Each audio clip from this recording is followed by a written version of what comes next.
Bonjour à tous, merci de nous retrouver sur Public Sénat. Cet après-midi, les sénateurs poursuivent en séance publique l'examen du projet de loi sur la transparence de la vie publique. Ils ont repris leurs travaux ce matin après 2 jours d'interruption de séance. Il faut dire que mardi, les sénateurs radicaux de gauche ont fait adopter une motion de renvoi en commission de ce texte qui est pourtant la réponse du gouvernement à l'affaire Cahuzac. Et hier, les sénateurs en commission sont revenus à la version initiale du gouvernement qui prévoit la publication du patrimoine des élus au journal officiel. Alors cette disposition va-t-elle passer l'épreuve de la séance publique? Pour le savoir, tout de suite, direction l'hémicycle. Bonne séance à tous.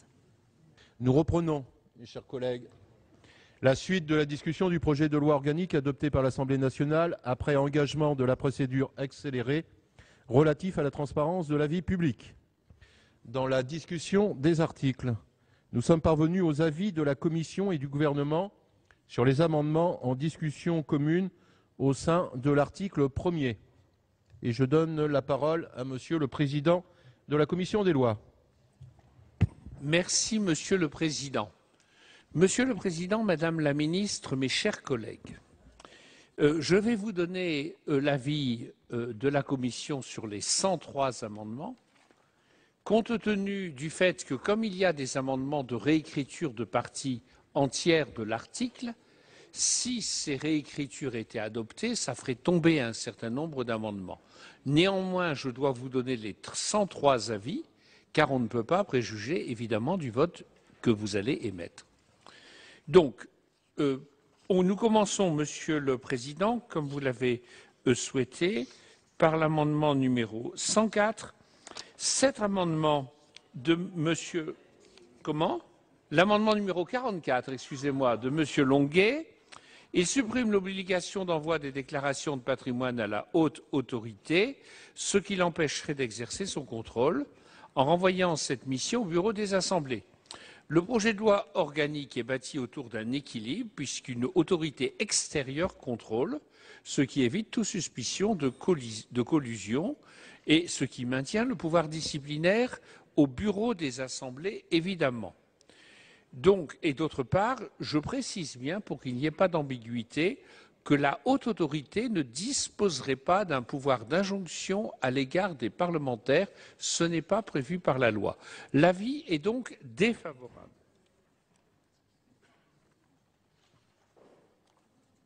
Oui, Monsieur le Président. J'enchaîne. Oui. Bien.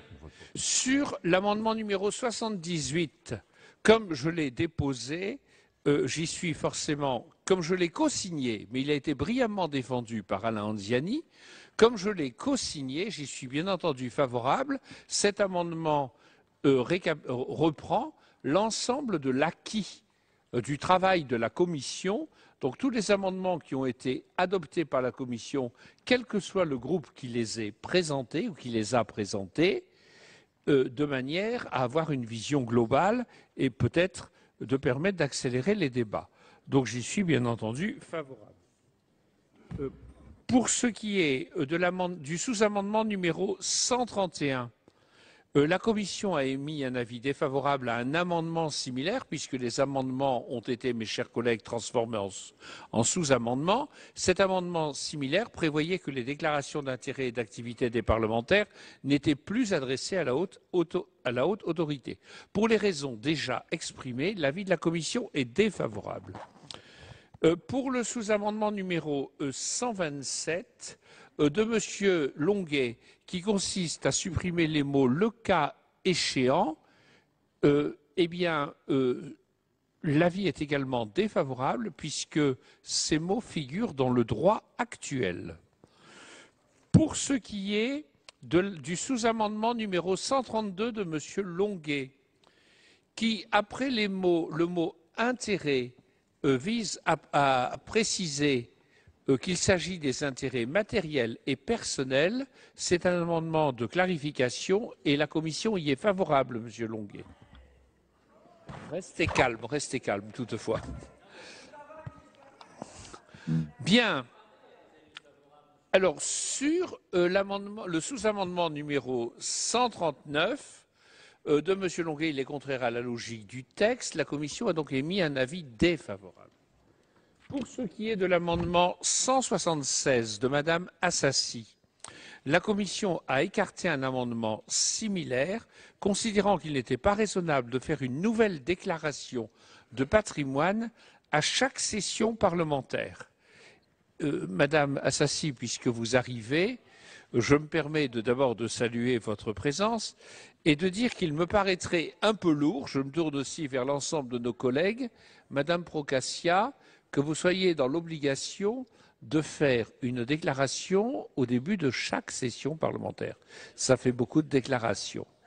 Donc, dans un souci de simplification, nous avons sollicité auprès de Madame Assassi le retrait, sinon nous serons contraints d'émettre un avis défavorable. Pour ce qui est du sous-amendement numéro 171 de M. Colomba, la Commission a déjà écarté à plusieurs reprises un amendement similaire qui serait très intrusif dans la vie privée des proches du parlementaire, puisque vous prévoyez, M. Colomba, que l'on doive déclarer les biens propres du conjoint, du partenaire lié par un pax ou du concubin. Et ce n'est pas le point de vue de la Commission, et j'ai cru comprendre, Monsieur Longuet, que ce n'était pas non plus votre point de vue. Oui. Alors donc c'est un amendement de provocation pour vous, mais je ne suis pas sûr que ce soit le cas pour Monsieur Colomba. En tout cas, il s'en expliquera. Pour ce qui est du sous-amendement numéro 133 de Monsieur Longuet, la Commission a émis un avis défavorable à un amendement similaire. Les deux catégories des biens mobiliers et des autres biens figurent déjà aujourd'hui dans les rubriques de la déclaration de situation patrimoniale en vertu du décret du 1er septembre 1996. D'ailleurs, vous avez remarqué, Monsieur Longuet, cela va dans le sens de ce que vous souhaitez, que la Commission a prévu qu'il y ait une valeur minimale pour les biens mobiliers à déclarer, fixée par voie réglementaire. Pour ce qui est du sous-amendement numéro 134 de M. Longuet, la Commission a demandé le retrait d'un amendement similaire car il est satisfait par l'amendement numéro 80 rectifié que j'ai déposé et qui prévoit un décret en Conseil d'État pour préciser les modalités d'application des articles relatifs aux déclarations, de sorte que les mots « par voie réglementaire » renverront à ce décret en Conseil d'État. Et je pense que vous accepterez peut-être, Monsieur Longuet, de retirer cet amendement qui, en quelque sorte, est satisfait. Sinon, je serai contraint de donner un avis défavorable. Pour ce qui est de l'amendement 172 de Monsieur Colomba, la Commission a tranché sur la mention des fonctions bénévoles en les maintenant, mais toutefois en précisant les choses par un sous-amendement numéro 136 dont nous parlerons dans quelques instants. Pour ce qui est de l'amendement 135 de M. Hyest, l'avis est logiquement défavorable. Pour ce qui est de l'amendement 136 de M. Longuet et de M.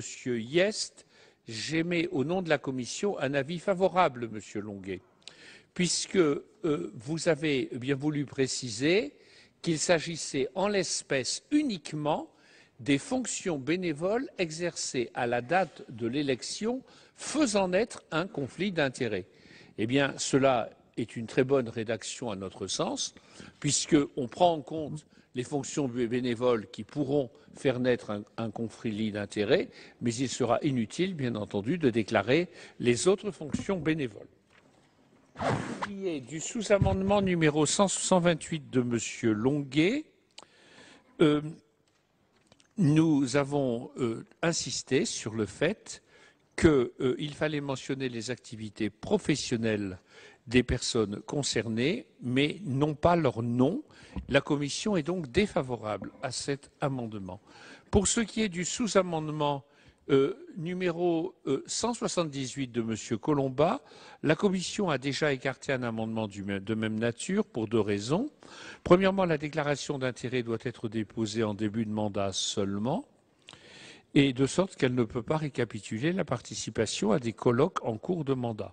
Deuxièmement, le problème relève du contrôle interne des assemblées. Je précise, pour ceux qui ne l'ont pas compris, que M. Colomba proposait qu'en début de mandat, on puisse déclarer les colloques auxquels on pourrait participer au cours du mandat, ce qui paraît difficile, Madame la Ministre. Bien. Pour ce qui est de l'amendement 140, l'avis est défavorable par cohérence avec ce que j'ai exprimé précédemment. Il en va de même pour l'amendement numéro 138 de M. Longuet. L'amendement numéro 160, le sous-amendement numéro 164 de Mme Lipiès n'a pas été défendu. L'amendement numéro 174 de M. Colomba donne lieu à un avis défavorable qui est totalement homothétique avec celui qui a été émis précédemment pour les colloques, puisque vous voudriez que l'on déclare les voyages qui seront accomplis durant le mandat dès le début du mandat, ce qui apparaît difficile. Pour ce qui est de l'amendement numéro 129 de M. Longuet, il m'a beaucoup surpris, puisque M. Longuet vous proposait de supprimer le terme gratification. Non, mais je voulais simplement vous signaler que ce terme gratification a été introduit dans le projet de loi par un amendement tout à fait judicieux du groupe UMP de l'Assemblée nationale, et notamment de M. Jean-Pierre Decolle, député. Donc, vous savez que nous sommes très attentifs à l'ensemble des travaux de l'Assemblée et que nous regardons avec intérêt et bienveillance les amendements d'où qu'ils viennent. Donc je pense que vous pourrez peut-être considérer que nous avons quelques raisons d'émettre un avis défavorable.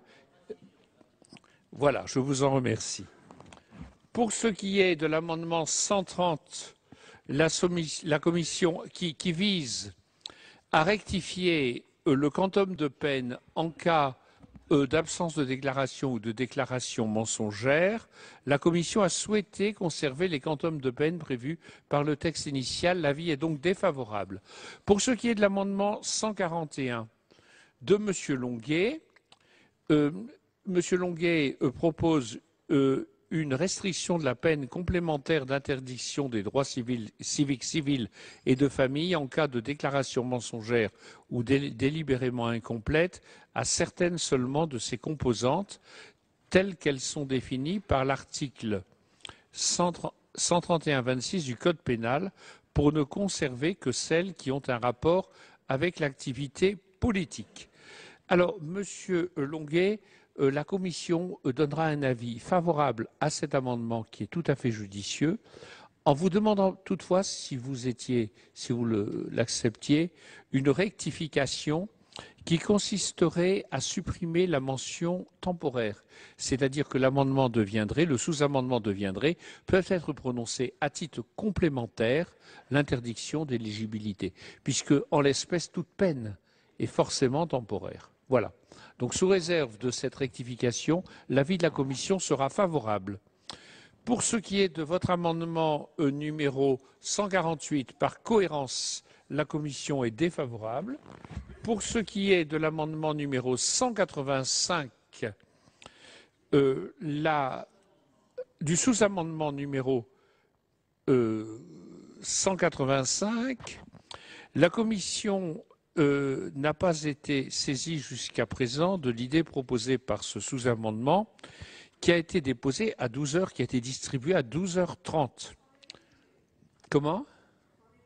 Vous vous en êtes excusé et Madame Procaccia, vos excuses sont très volontiers acceptées. Alors, l'adoption de ce sous-amendement aurait pour effet d'empêcher toute publication des déclarations des sénateurs d'ici à octobre 2014, ce qui ne paraîtrait pas cohérent avec l'esprit du texte et avec le principe de la transparence, puisque les déclarations resteraient cachées pendant un an. D'autre part, cet amendement, ce sous-amendement reprend l'idée qui a été adoptée par la Commission de prévoir le dépôt des nouvelles déclarations par les parlementaires suite au vote de la présente loi 6 mois après la mise en place de la haute autorité. Ce délai de 6 mois auquel s'ajoutent 4 mois pour le contrôle des déclarations de patrimoine par la haute autorité, en vertu d'un autre amendement qui a été intégré dans le texte, ou qui le sera, fait en sorte que les déclarations seraient publiées nécessairement et dans tous les cas de figure à la suite des élections municipales. Il ne pourrait donc pas y avoir d'interférence. Donc l'avis est défavorable. L'avis est également défavorable par cohérence pour l'amendement numéro 51 de M. Longuet. Pour ce qui est de l'amendement numéro 65 de Mme Assassi, qui prévoit une actualisation des déclarations au début de chaque session parlementaire, je vous rappelle, Mme Assassi, que la loi prévoit déjà et que le projet de loi confirme qu'une déclaration sera toujours nécessaire en cas de modification substantielle du patrimoine. C'est pourquoi il n'est pas apparu nécessaire à votre commission de solliciter le dépôt d'une déclaration de patrimoine lors de chaque session ordinaire. À la suite de quoi, nous avons souhaité vous demander le retrait et faute de retrait, nous serons contraints, à notre grand regret, d'être défavorables. Pour ce qui est, oui, mais c'est le même amendement, Madame Assassi, donc ça ne compte que pour un. Pour ce qui est de l'amendement numéro 52 de M. Longuet, il vise à réduire le quantum des peines et en parallélisme total avec ce que j'ai expliqué pour un amendement précédent, la Commission y est défavorable, de même qu'elle est défavorable à l'amendement 51 de M. Longuet par cohérence. Pour ce qui est de l'amendement 65 de Mme Assassi, il y aura le même avis de la Commission vu que c'est le même amendement. Pour ce qui est de l'amendement 52 de M. Longuet, il propose de réduire le montant des peines encourues tel que prévu par le texte. Pour les mêmes raisons que j'ai expliquées précédemment, l'avis de la Commission est défavorable. Pour ce qui est de l'amendement numéro 105 de M. Colomba, nous tenons à insister, à la Commission, nous avons insisté sur le caractère tout à fait pertinent et utile de cet amendement, puisque M. Colomba nous propose d'insérer l'adverbe sciemment, et il est tout à fait clair qu'il faut en l'espèce qu'il s'agit d'une volonté, d'une intention manifeste. Donc cet amendement est tout à fait judicieux et j'émets un avis favorable au nom de la Commission. Pour ce qui est en revanche de l'amendement numéro 99 de M. Colomba, nous avons toujours la même logique par rapport aux biens propres aux conjoints et par conséquent notre avis est défavorable. Pour ce qui est de l'amendement numéro 53 de M. Longuet, dans la logique et la cohérence du texte, nous sommes contraints d'émettre un avis défavorable. L'amendement numéro 46 de M. Longuet relève de son humour, qui est bien connu et que je tiens à saluer. Il n'est pas apparu nécessaire d'ajouter aux automobiles et aux avions, mon cher collègue, les bicyclettes, car nous ne voulons pas non plus porter atteinte aux autres modes de déplacement, par exemple les ballons aériens, les trottinettes, les ULM et les tricycles. Donc nous avons pensé que le texte était suffisant en l'état et l'avis de la Commission, et j'en suis très désolé pour vous, Monsieur Longuet, est défavorable. Pour ce qui est de l'amendement de M. Doligé, numéro 41, M. Doligé propose d'ajouter l'expression notamment les œuvres d'art, mais il va de soi, mes chers collègues, que les œuvres d'art sont comprises dans les biens mobiliers. Donc cet amendement est satisfait. Il est satisfait parce que ce sont des biens mobiliers. Alors naturellement, Monsieur Longuet, on peut discuter de la valeur des tableaux qui sont allemands, qui sont belges, anglais et même flamands Voilà, Monsieur Café m'a précédé dans cette remarque. Donc notre avis est défavorable. Pour ce qui est de l'amendement numéro 54 de M. Longuet, l'avis est défavorable puisque vous proposez de supprimer les gratifications et que c'est toujours contraire à l'excellent amendement qui a été adopté par nos collègues de l'UMP à l'Assemblée nationale. Voilà, mais vous demanderez à M. Decool, député UMP, qui certainement vous éclairera. Pour ce qui est de l'amendement numéro 55 de M. Longuet, cet amendement supprime une information particulièrement utile pour veiller à empêcher les conflits d'intérêts. L'avis de la Commission est défavorable. Pour ce qui est de l'amendement numéro 5 de Mme Goulet, la Commission a déjà émis un avis défavorable et je suis au regret de devoir le confirmer. Pour ce qui est de l'amendement numéro 56 de M. Longuet, même avis que sur l'amendement 55 défavorable.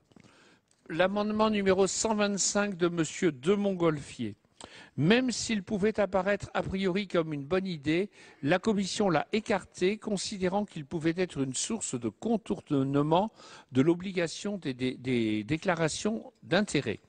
Donc l'avis de la Commission a été défavorable. De même, par cohérence, pour l'amendement 57 de M. Longuet, l'avis est le même que pour l'amendement 55, c'est parfaitement logique. De même, pour l'amendement numéro 6 de Mme Goulet, dès lors que l'on ne prend pas en compte ce qui concerne les biens propres aux conjoints, concubins et personnes ayant conclu un PACS, dans la logique même de ce choix, nous ne pouvons malheureusement pas l'adopter. S'agissant de l'amendement numéro 58 de M. Longuet, il est contraire à ce qu'avait décidé la Commission, mais recouvre partiellement une de ses préoccupations. Donc, nous sollicitons le retrait de cet amendement au bénéfice de l'amendement 101, qui va venir tout à l'heure.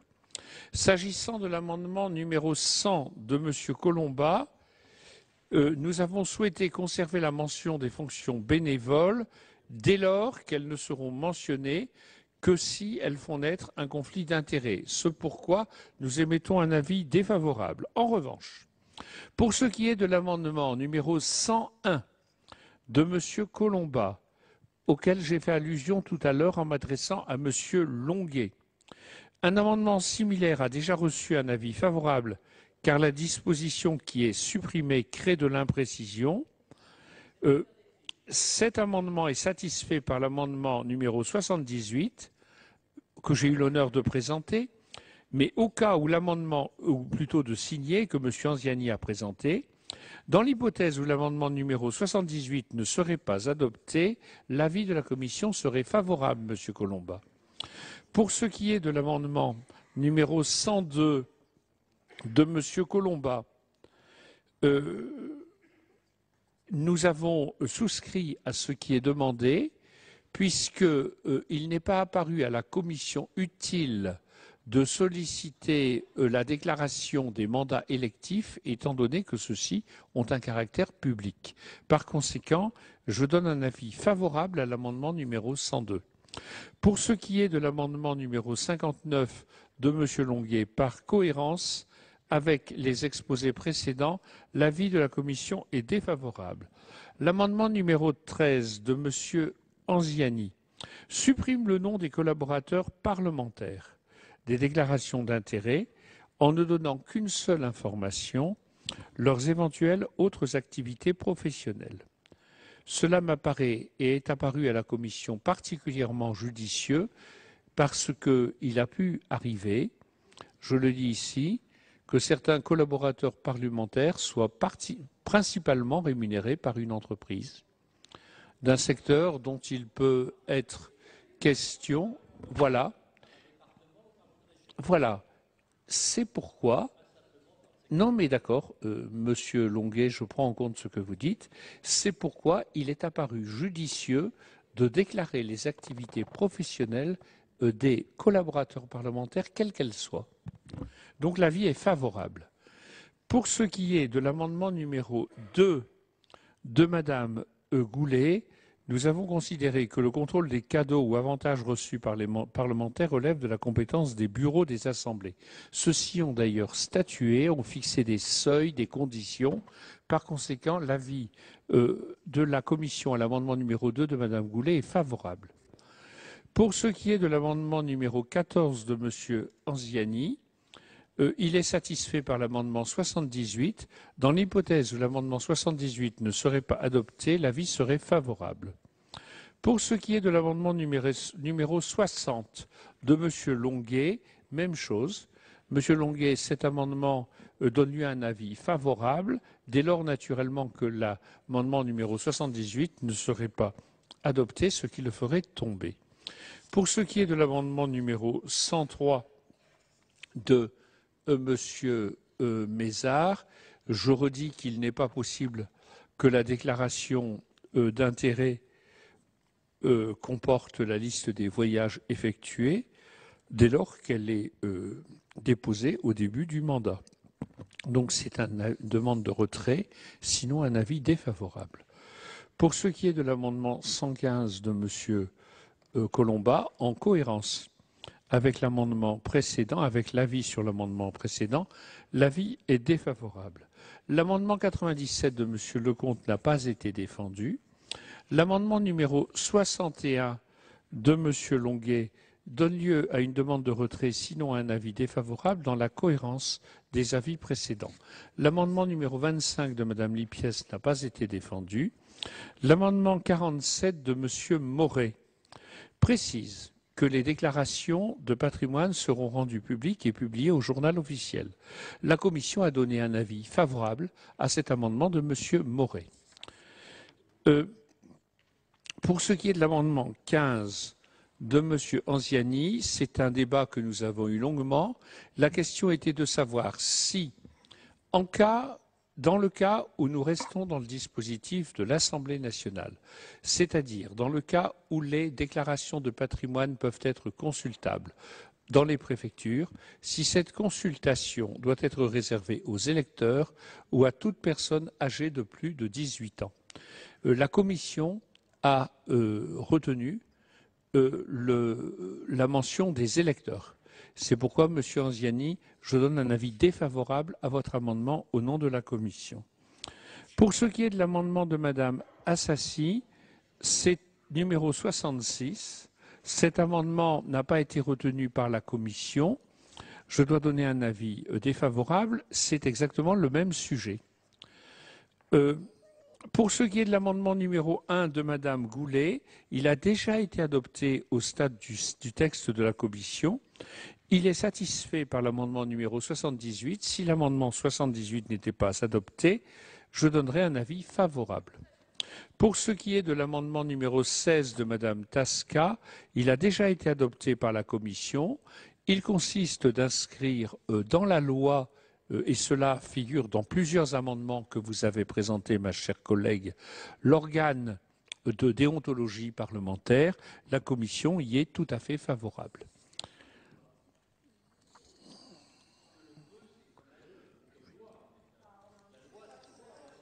C'est peu, Madame Tasca, si vous voulez préciser les choses. Oui, je vous autorise. À préciser, parce que j'étais bouche bée. La précision, Monsieur Longuet, en présentant le deuxième amendement, en fait, les saisines par les citoyens risquent d'être surabondantes. Et donc, nous faisons confiance, c'est le choix de la Commission, à la haute autorité pour opérer une sélection. Alors que, comme vous l'avez remarqué, lorsqu'il s'agira de signaler les manquements aux obligations concernant les déclarations, là, la haute autorité transmettra sans trier.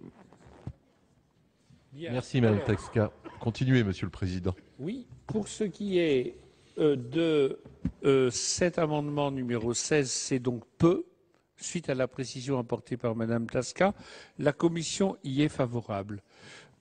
Pour l'amendement numéro 69, pour des raisons de commodité, Nous sollicitons le retrait, Madame Assassi.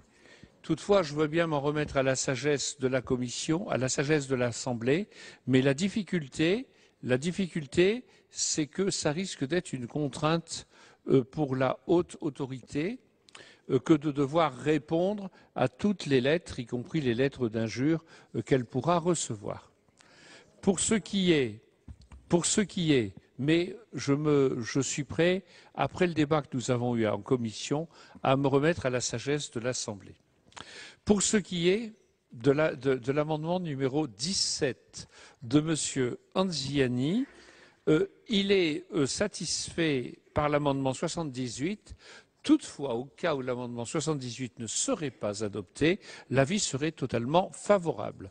Pour ce qui est de l'amendement de M. Moret, numéro 49, il propose de supprimer toute publicité pour les déclarations de situation patrimoniale des parlementaires, tout en prévoyant la publication au journal officiel d'un rapport spécial par la haute autorité lorsque celle-ci constate une évolution inexpliquée du patrimoine. Alors, cet amendement pourra avoir pour effet, naturellement, d'entraîner l'embauche d'un nombre de membres du personnel très élevé pour la haute autorité, puisque si la haute autorité doit calculer pour chaque parlementaire l'évolution du patrimoine dans tous ces éléments, ce sera extrêmement complexe.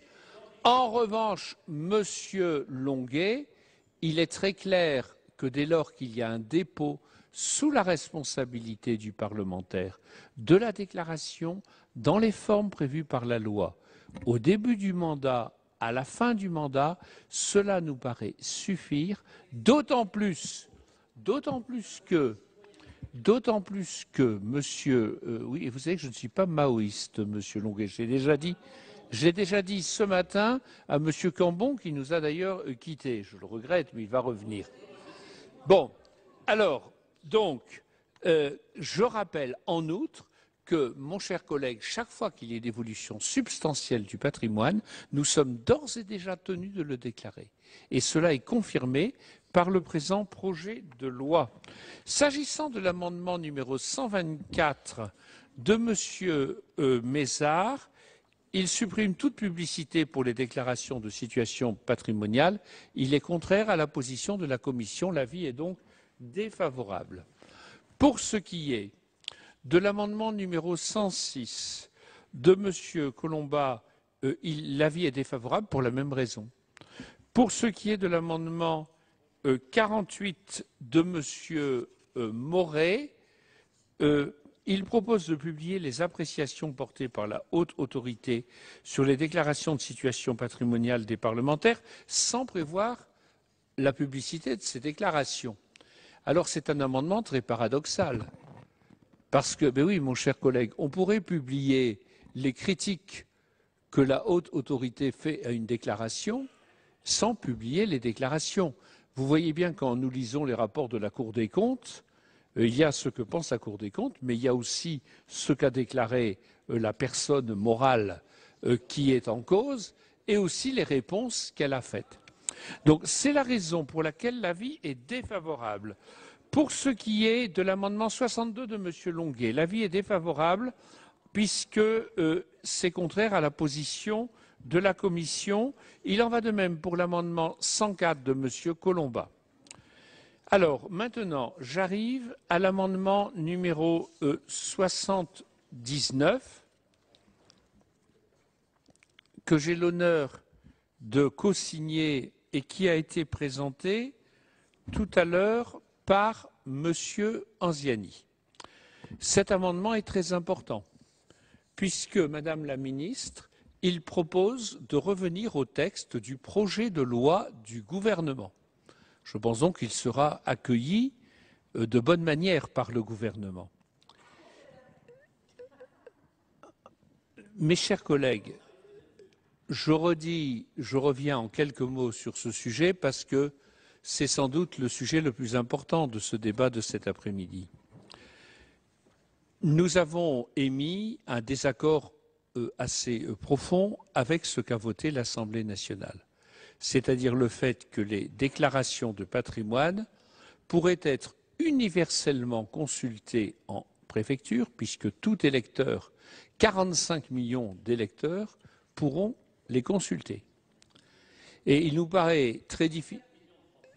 Oui, non, on est resté aux électeurs, Monsieur Longuet. Non, mais j'ai donné un avis défavorable, Monsieur Longuet. Monsieur Longuet, vous n'avez pas suivi.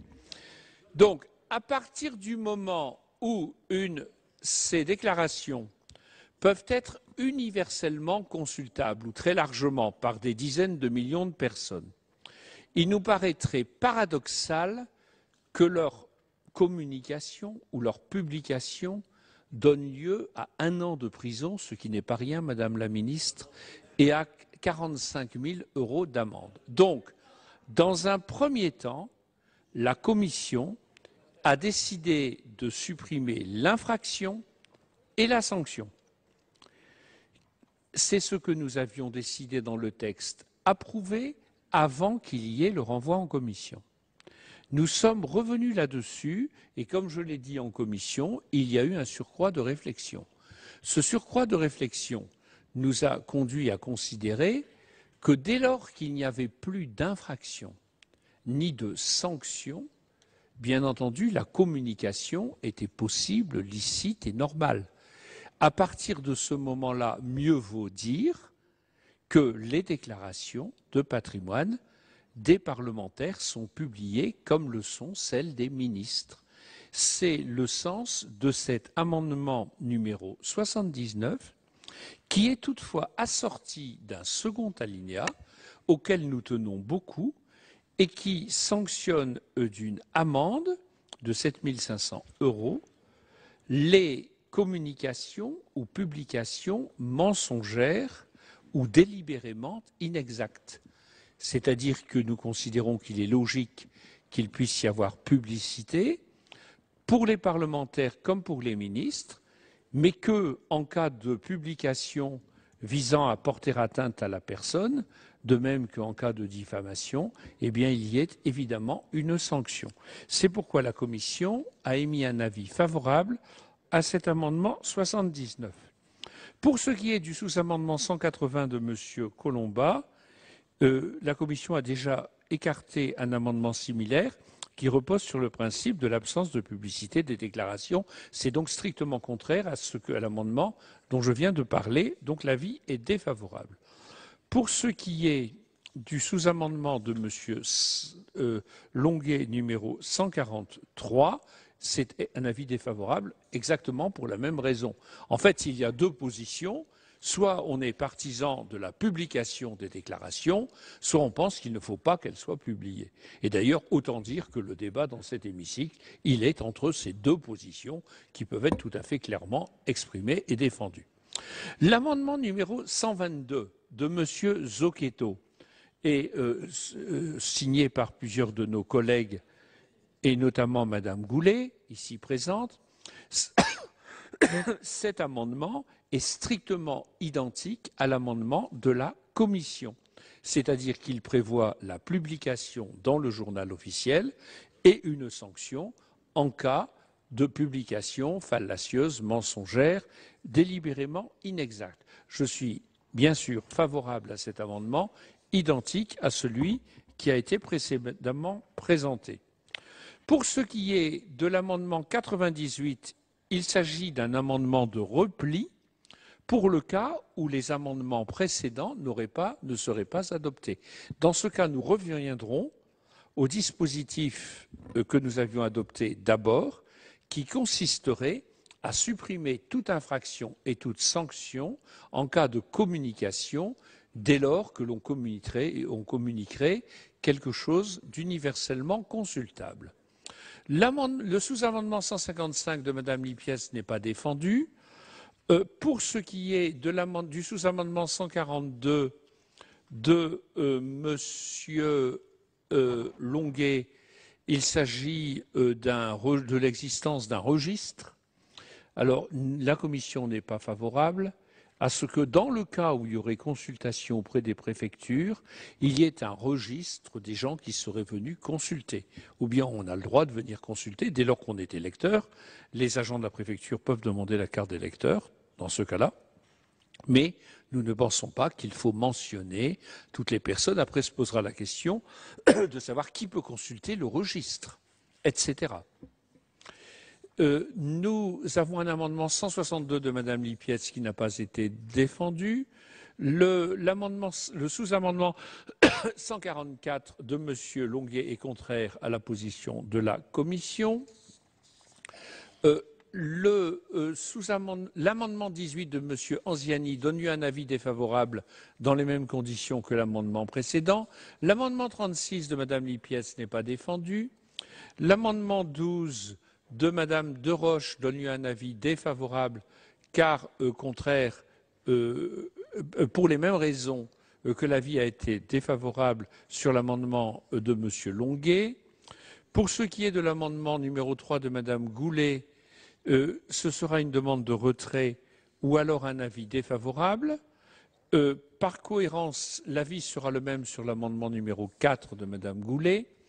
Pour l'amendement numéro 70, comme je l'ai fait tout à l'heure, je demanderai le retrait, mais sinon, suite au débat, et j'y fais référence explicitement qui a eu lieu à la Commission, je m'en tiendrai à la sagesse, je m'en remettrai à la sagesse du Sénat.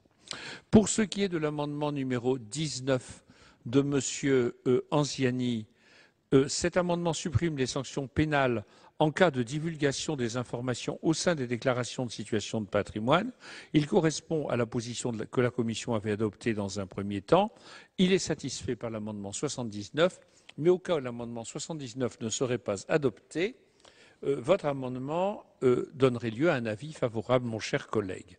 Pour ce qui est de l'amendement 67 de Madame Assassi, cet amendement supprime les sanctions pénales en cas de divulgation des informations au sein des déclarations de situation de patrimoine. La position de la Commission est favorable à cet amendement, sous réserve d'une légère modification pour le rendre identique à l'amendement numéro 19. Pour ce qui est de l'amendement numéro 68 de Madame Assassi, dans les mêmes conditions, l'avis est favorable. Pour ce qui est de l'amendement 80 présenté par Monsieur Anziani, cet amendement, comme les précédents, reprend l'ensemble des amendements, d'où qu'ils viennent, de quelques groupes que ce soit, qui ont été adoptés par la Commission lors de l'examen précédent. Bien entendu, la Commission y est favorable. Par cohérence, nous sommes contraints d'être défavorables à l'amendement 149 de M. Longuet, ainsi d'ailleurs qu'à l'amendement numéro 175 de M. Colomba. L'amendement 179 de Mme Assassi, qui vise à remplacer le mot électeur par le mot citoyen, recevra forcément le même avis défavorable que l'amendement similaire de M. Anziani. Pour ce qui est de l'amendement numéro 151 de M. Longuet, qui contraindrait à faire tous les ans de nouvelles déclarations, dans le souci de la légèreté des procédures et d'éviter des lourdeurs qui pourraient être évitées, la Commission est défavorable. Pour ce qui est du sous-amendement 152 de M. Longuet, il est satisfait. Les membres et rapporteurs de la haute autorité sont déjà, en vertu du texte, liés par le secret professionnel. Donc, nous demandons le retrait. Sinon, je serai contraint d'être défavorable. Pour ce qui est du sous-amendement 150 de M. Longuet, eh bien, l'avis est également défavorable pour les mêmes raisons. Pour ce qui est du sous-amendement 145 de M. Longuet, il est contraire à la position de la Commission. Oui. Comment? Je suis arrivé au 145, oui, alors? Bon, bah continuez, on verra ensuite. J'ai oublié lesquels, Monsieur le Président? On verra ensuite. Bon, alors, j'arrive à l'amendement numéro 165 du gouvernement. La Commission a expressément prévu un délai de 6 mois pour que les parlementaires remplissent les nouvelles obligations déclaratives qui résulteraient de ce texte, de façon à ce que leur publication ne risque pas d'intervenir pendant la campagne des élections municipales. C'est d'ailleurs ce que j'ai répondu à Madame Procaccia. Je lui ai dit qu'on avait mis en place un délai de 6 mois qui, ajouté aux 4 mois du délai de contrôle dont dispose la haute autorité, fait qu'il n'y a aucune chance que cela interfère d'aucune manière que ce soit avec les prochaines élections municipales. C'est la raison pour laquelle nous demanderons à Madame la ministre si elle veut bien retirer son amendement, sinon nous serons contraints d'y être défavorables. Pour ce qui est de l'amendement 20 de M. Anziani, il précise qu'à l'issue d'un délai d'1 an qui suit la fin du mandat du député, la déclaration de situation patrimoniale déposée au titre de ce mandat n'est plus consultable. C'est une idée qui est apparue judicieuse à la Commission, compte tenu, Monsieur Longuet, que la haute autorité pourra continuer à exercer son office. Donc l'avis est favorable. Pour ce qui est de l'amendement 63 de M. Longuet, qui est un amendement de conséquence, par parallélisme avec ce que j'ai dit d'un des amendements précédents, je demanderai le retrait ou, à défaut, l'avis de la Commission sera défavorable. Pour ce qui est de l'amendement 126 de M. de Montgolfier, en vertu de ce que j'ai dit à propos d'un amendement précédent, l'avis de la Commission est toujours défavorable. Il en est de même pour l'amendement de conséquence 64 de M. Longuet, de même pour l'amendement 7 de Mme Goulet. Nous demanderons le retrait ou serons contraints d'être défavorables. Pour l'amendement 116 de M.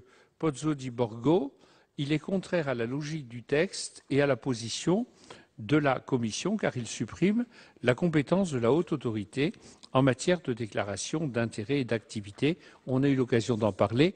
La position de la Commission est défavorable.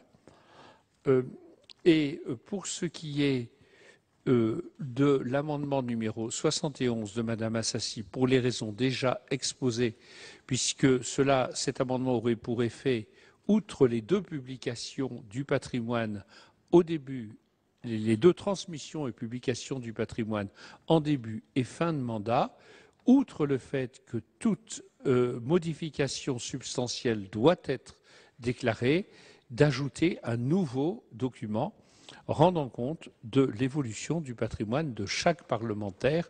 C'est la raison pour laquelle la Commission a émis un avis défavorable. Ai-je oublié des amendements? Alors, excusez-moi, je vous prie d'accepter mes excuses. Donc, pour ce qui est de l'amendement 177 de Mme Assassi, c'est exactement ce dont je viens de parler. Donc, forcément, la position est la même. Et pour ce qui est de l'amendement 186 de M. Pozzo di Borgo, c'est également ce dont je viens de parler. Donc, la position est la même. Pour ce qui est de l'amendement 117 de M. Pozzo di Borgo, la position est la même par cohérence. De même, l'amendement 9 de Mme Goulet est satisfait puisque, en cas d'observation, la haute autorité sollicitera nécessairement le parlementaire pour lui demander des explications. Il est donc satisfait. Pour ce qui est de l'amendement numéro 21 de Mme Tasca, qui prévoit l'information de l'organe et non de l'instance, il faut rectifier, en charge de la déontologie parlementaire, la Commission y est favorable dans la même logique que celle qui fonde les divers amendements que vous avez présentés à cet égard. Enfin, pour ce qui est de l'amendement numéro 166 du gouvernement, qui, cette fois-ci, prévoit de passer de 2 mois à 4 mois, le commentaire sera le même que pour votre sous-amendement numéro 165. Donc nous solliciterons le retrait, faute de quoi nous serons contraints d'être défavorables à votre amendement, Madame la Ministre. Mes chers collègues, je pense avoir donné l'avis sur l'ensemble des amendements en regrettant une fois encore, Monsieur le Président, le caractère un peu complexe de cette procédure. Bien, je vous remercie, Monsieur le Président. Madame la Ministre, à votre tour. Merci Monsieur le Président, Mesdames et Messieurs les sénateurs, Monsieur le Président de la Commission des lois. D'abord, permettez-moi de vous présenter les excuses d'Alain Vidalis, qui n'a pas pu se joindre à vous cet après-midi et que je remplace en ayant évidemment veillé à faire le lien avec ce que vous vous êtes dit ce matin. Donc d'abord, merci pour toutes celles et tous ceux qui ont présenté leurs amendements. D'une façon générale, je retiens de ces derniers que le Sénat a donc proposé de modifier le dispositif s'agissant de la publication des déclarations de patrimoine des parlementaires. Sur ce sujet, le gouvernement s'en remet à la sagesse de votre Haute Assemblée et nous sommes par ailleurs assez sensibles à certains des points qui ont été soulevés. Je pense au point soulevé par le groupe socialiste s'agissant de favoriser l'accès en open data des données publiables par la Haute Autorité de transparence. Je pense aussi à un autre point auquel nous adhérons, évidemment, qui est l'impératif de donner une assise forte aux organes de déontologie des parlementaires, qui a été évoqué ce matin. Nous sommes aussi sensibles au souci de cette Assemblée d'avoir une meilleure rédaction des dispositions pénales, comme l'a suggéré M. Colomba, par exemple. Alors, s'agissant maintenant de cette longue discussion autour de vos amendements, je vais peut-être tout simplement vous faire connaître les avis favorables ou alors de sagesse du gouvernement, en partant du principe que ceux que je n'évoquerai pas ont un avis défavorable de notre part. Donc, si on considère que certains des amendements ou sous-amendements étaient des amendements ou sous-amendements de pur repli, je vous dirais que nous disons sagesse sur l'amendement 78 de M. Anziani, donc réécrivant l'article 1er, tout comme nous disons sagesse sur les sous-amendements 138, 141 de M. Longuet. Ah oui, pardonnez-moi, oui, je vous en prie alors. Allez-y, parce que comme le président Sueur vient de les repasser en revue, donc je ne m'attarde pas.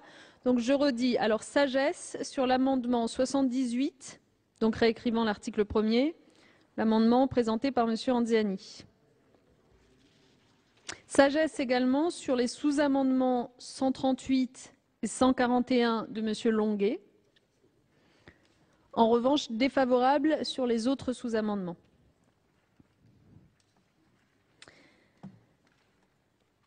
Je continue. Un avis de sagesse aussi de la part du gouvernement sur l'amendement 65 de Mme Assassi, donc sur la mise à jour annuelle des déclarations. Un avis de sagesse sur l'amendement 105, celui qui explicite l'intention comme élément constitutif, donc l'amendement présenté par M. Colomba, élément constitutif dans l'omission de déclaration. Donc avis de sagesse du gouvernement. Et un avis de sagesse aussi sur l'amendement 13, celui qui était présenté par M. Anziani, donc sur l'intégration des activités des collaborateurs dans la déclaration d'intérêt des parlementaires. Je m'arrête un instant le temps que vous preniez note. Ensuite, un avis favorable du gouvernement sur l'amendement numéro 2 de Mme Goulet, celui qui supprime l'article 38, l'alinéa 38. Et un avis favorable aussi sur l'amendement 14 présenté par M. Anziani, donc sur les cadeaux et avantages. Avis favorable aussi pour l'amendement présenté par M. Hyest, l'amendement numéro 60 sur ce sujet. Un avis de sagesse sur l'amendement 15 présenté par M. Anziani. En revanche, une demande de retrait du 66, celui qui était présenté par Mme Assassi. Le président de la Commission a expliqué pourquoi et nous le rejoignons. Un avis favorable sur l'amendement numéro 1 qui était présenté par Mme Goulet, dans lequel elle apportait des précisions sur les conditions dans lesquelles l'électeur peut adresser ses observations à la Haute Autorité de transparence. Donc favorable à cet amendement numéro 1.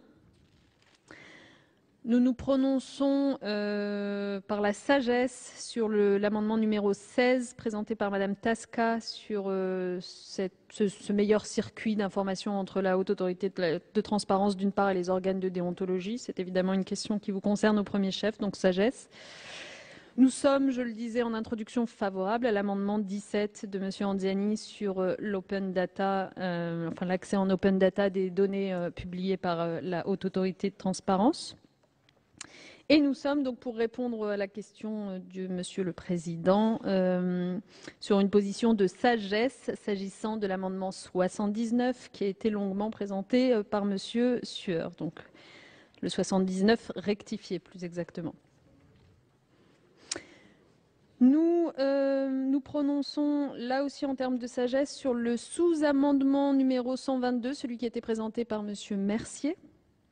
La Haute Assemblée en décidera. Sagesse toujours sur votre amendement, Monsieur Sueur, le 98.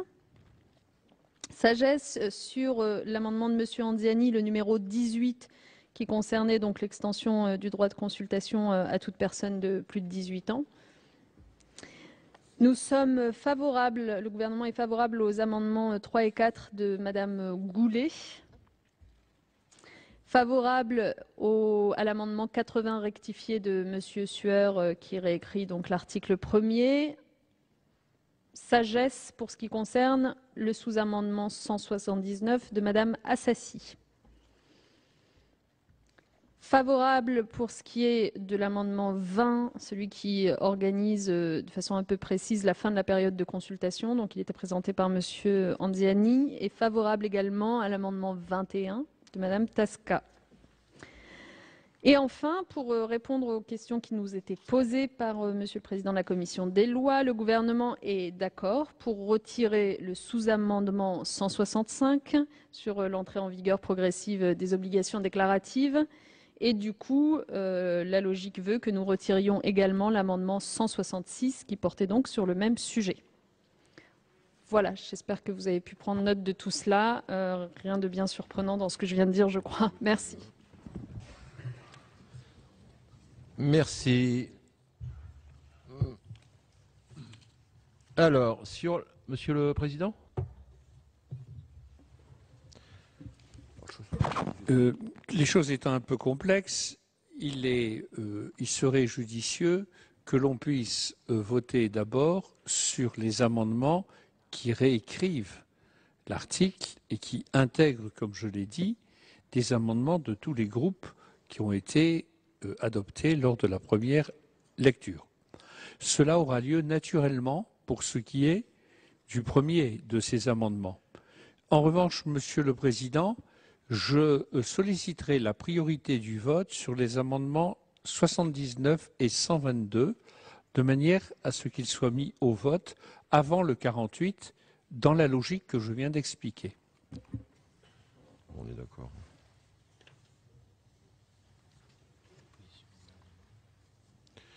L'avis du gouvernement, Madame la Ministre ?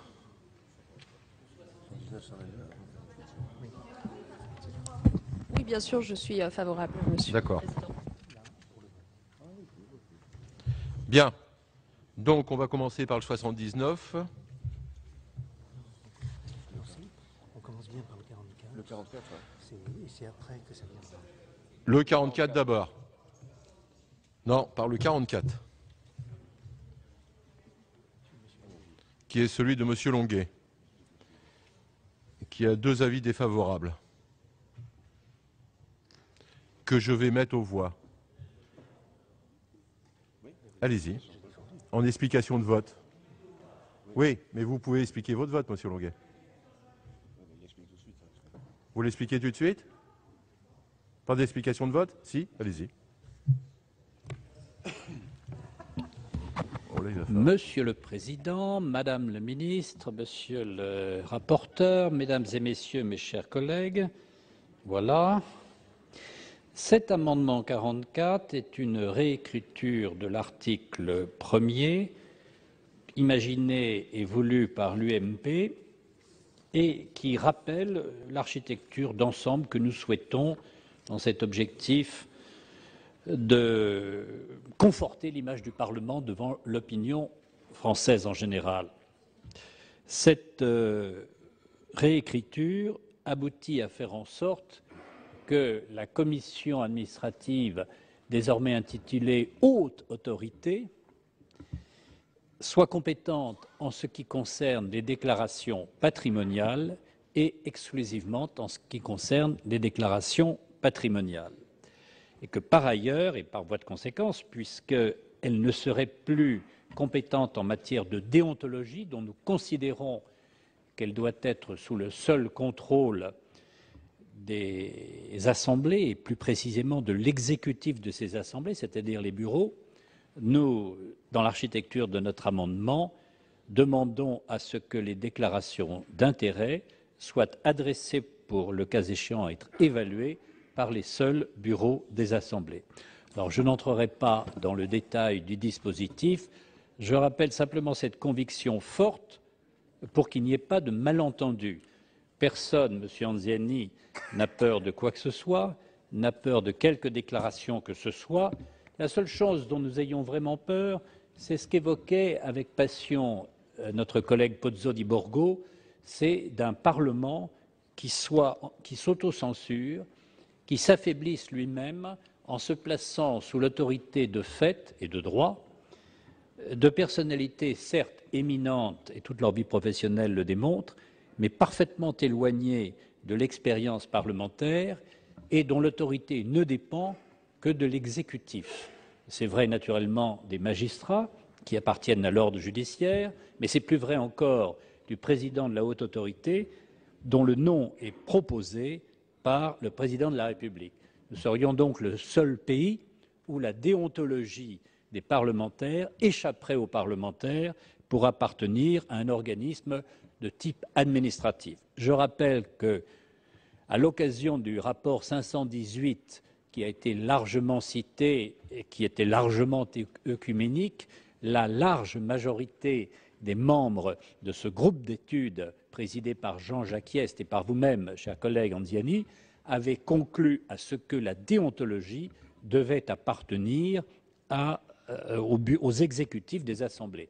À travers le dispositif que vous nous proposez d'adopter, on s'aperçoit qu'il y a une double compétence et en germe, cher collègue Tasca, parce que je vous ai bien écouté, il y a en germe une concurrence d'appréciation de ce que doit être la déontologie au regard des conflits d'intérêts. C'est la raison pour laquelle, avec conviction, je défends cet amendement, sans avoir la certitude que vous l'adoptiez cependant, mais il restera au moins dans nos travaux collectifs une trace écrite de la mise en garde que le groupe auquel j'appartiens adresse au gouvernement et à travers le gouvernement au législateur sur le risque de déposséder une assemblée de la responsabilité de faire en quelque sorte le ménage chez elle comme si elle n'était pas en mesure de le faire. Quel paradoxe! Nous pouvons voter des lois pour demander aux Français d'adopter tel ou tel comportement,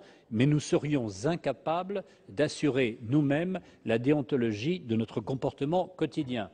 Toutes les professions qui ont des codes déontologiques les organisent par eux-mêmes et les infractions éventuelles au code de déontologie, dès lors qu'elles revêtent un caractère délictuel, sont évidemment transférées à l'autorité judiciaire.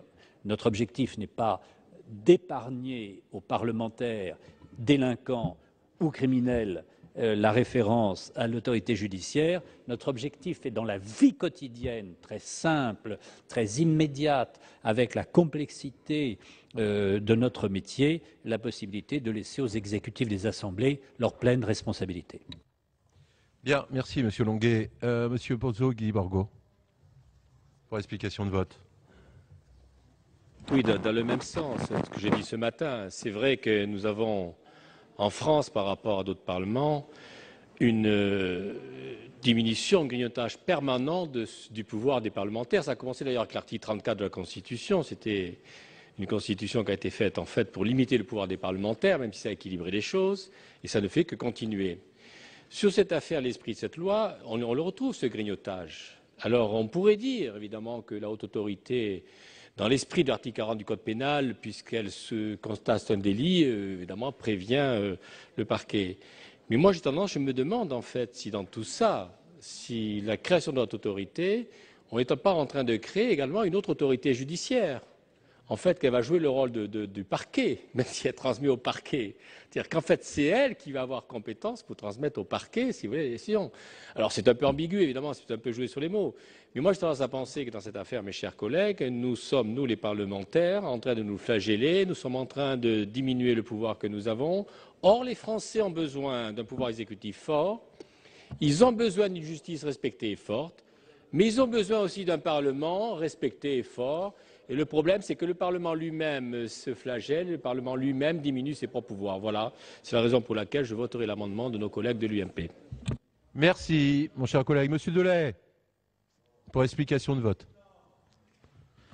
Oui, Monsieur le Président, Madame la Ministre, mes chers collègues, si Monsieur Café veut bien me laisser parler.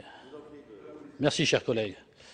Donc, si nous étudions ce texte, il faut rappeler que c'est suite à l'affaire Cahuzac et que, pour moi, ce texte ne répond pas aux problèmes qui sont posés par cette affaire, puisque les déclarations de patrimoine, nous les avions déjà à faire depuis longtemps et que les problèmes qui ont été soulevés par cette affaire Cahuzac ne seront pas résolus par les textes que vous nous proposez, que le gouvernement nous propose. Donc ça, c'est mon premier point. La deuxième chose et qui en découle, c'est que je pense que le diagnostic n'est pas le bon. Le diagnostic, c'était un renforcement du contrôle des déclarations, parce que c'est vrai qu'on déclare depuis longtemps notre patrimoine, mais les contrôles sont insuffisants. Donc moi, je pense qu'il y a un renforcement nécessaire, mais il n'y avait pas besoin d'aller beaucoup plus loin. Et je ne l'ai pas dit ce matin, mais je le dis là, pour moi, ce que l'on devrait proposer, c'est un délit de parjure. Parce que l'affaire Cahuzac a montré qu'il y avait une nécessité, il y avait un problème de parjure.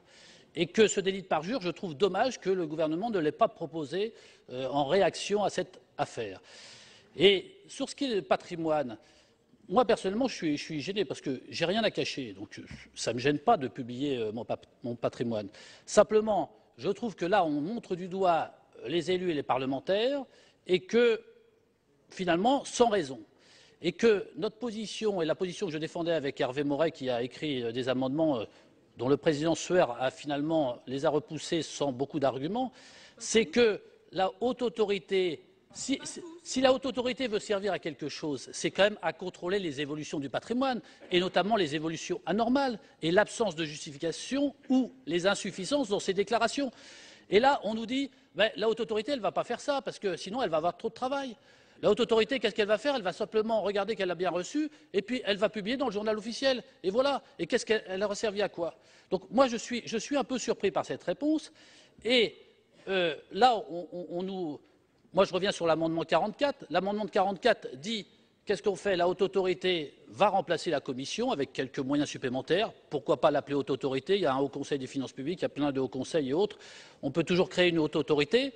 Elle aura peut-être des moyens renforcés pour ça, mais par contre, pour ce qui est des conflits d'intérêts et des déclarations d'intérêts que nous faisons déjà aussi, que ces déclarations d'intérêts continuent à être du ressort des bureaux des assemblées, de l'Assemblée nationale et du Sénat, et il ne m'apparaît pas, il n'est pas apparu, en tout cas dans les dernières années, qu'il y a eu des manquements à l'action et au contrôle de ces bureaux. À chaque fois qu'ils ont été saisis, je pense qu'ils se sont prononcés dans de bonnes conditions, avec le pluralisme qui sied à ces instances. Donc voilà, moi je serais pour voter cet amendement, puisqu'il me semble aller dans le bon sens de ce qui est une amélioration par rapport au système existant, sans aller trop loin dans le voyeurisme et dans l'étalement des patrimoines de tout le monde. Merci, Monsieur Delay. Madame Goulet. Oui, Monsieur le Président, Madame le Ministre, mes chers collègues, entre finalement l'amendement 44 et le 78 que nous rectifier bis que nous propose le rapporteur, nous avons deux rédactions et deux nouvelles rédactions de cet article premier. Et il se trouve que l'article 78 bis rectifié bis présente un avantage, c'est qu'il intègre déjà le travail qu'avait fait notre commission des lois avant que la motion de renvoi en commission ne soit adoptée. Et donc, en réalité, l'article 78 rectifié bis est plus complet, évidemment, que l'amendement 44. Il a aussi un autre avantage.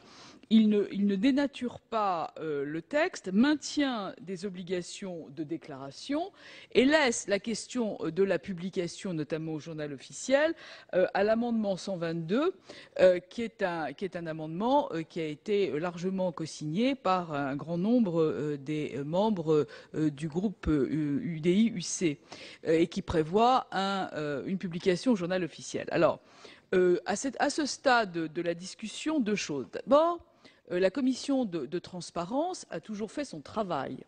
En cas d'évolution du patrimoine, nous avons pu, les uns et les autres, et à titre personnel, ayant une succession et un certain nombre de problèmes immobiliers liés à une succession, ma déclaration de patrimoine telle que je l'ai effectuée, comme nous l'avons tous effectuée au sein de la commission de transparence, avait connu des modifications. La commission de transparence a demandé des comptes, a entendu un notaire, a demandé toutes les explications possibles. Et donc, cette commission de transparence à laquelle nous sommes tous soumis depuis que nous sommes élus, fait très bien son travail. Reste la question de l'opinion publique et de la difficulté dans laquelle nous a mis un certain nombre d'affaires récentes auxquelles notre collègue Delahaye faisait allusion tout à l'heure. Et là, je crois que la solution qui consiste à publier au journal officiel est la solution la plus claire, la plus transparente. Et de toute façon, qu'il y ait une publication ou qu'il n'y en ait pas, à un moment ou à un autre, vous savez très bien que la volonté de nos concitoyens d'aller fouiller dans toutes les poubelles finiront par nous jouer des tours. Donc moi, je crois qu'au plus simple, au mieux, le journal officiel est fait pour ça. Donc je voterai par préférence l'amendement 78 rectifié bis de la Commission, auquel on ajoutera, je l'espère tout à l'heure, l'amendement 122 présenté par Françoise Quetteau et Michel Mercier. Merci, Madame Goulet. Il n'y a plus d'explication de vote. Monsieur Colomba.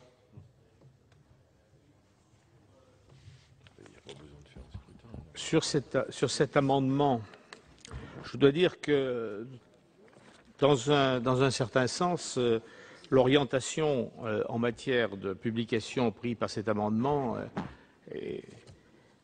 nous paraît effectivement plus proche de ce que nous souhaitons que ce qui a été proposé par la Commission. Mais par ailleurs, on constate que dans la rédaction, mais je crois que c'est peut-être le fait des travaux tels qu'ils ont été menés, il y a un certain nombre de points qui, pour nous, ne sont pas acceptables et qui ont été pris en compte par le rapporteur tout à l'heure, notamment l'élimination de la mention des mandats électifs et aussi le fait que tout manquement supposerait à la déclaration, aux obligations de la déclaration, supposerait que cela soit il y ait sciemment une volonté de tromper. Donc pour cet ensemble de raisons, nous nous abstiendrons sur cet amendement 44. J'aurai l'occasion de m'exprimer sur la 78, mais je voudrais savoir, s'agissant donc de l'amendement 79, comme j'ai un amendement 120 qui est pris en sandwich, ce qu'il devient dans cette affaire.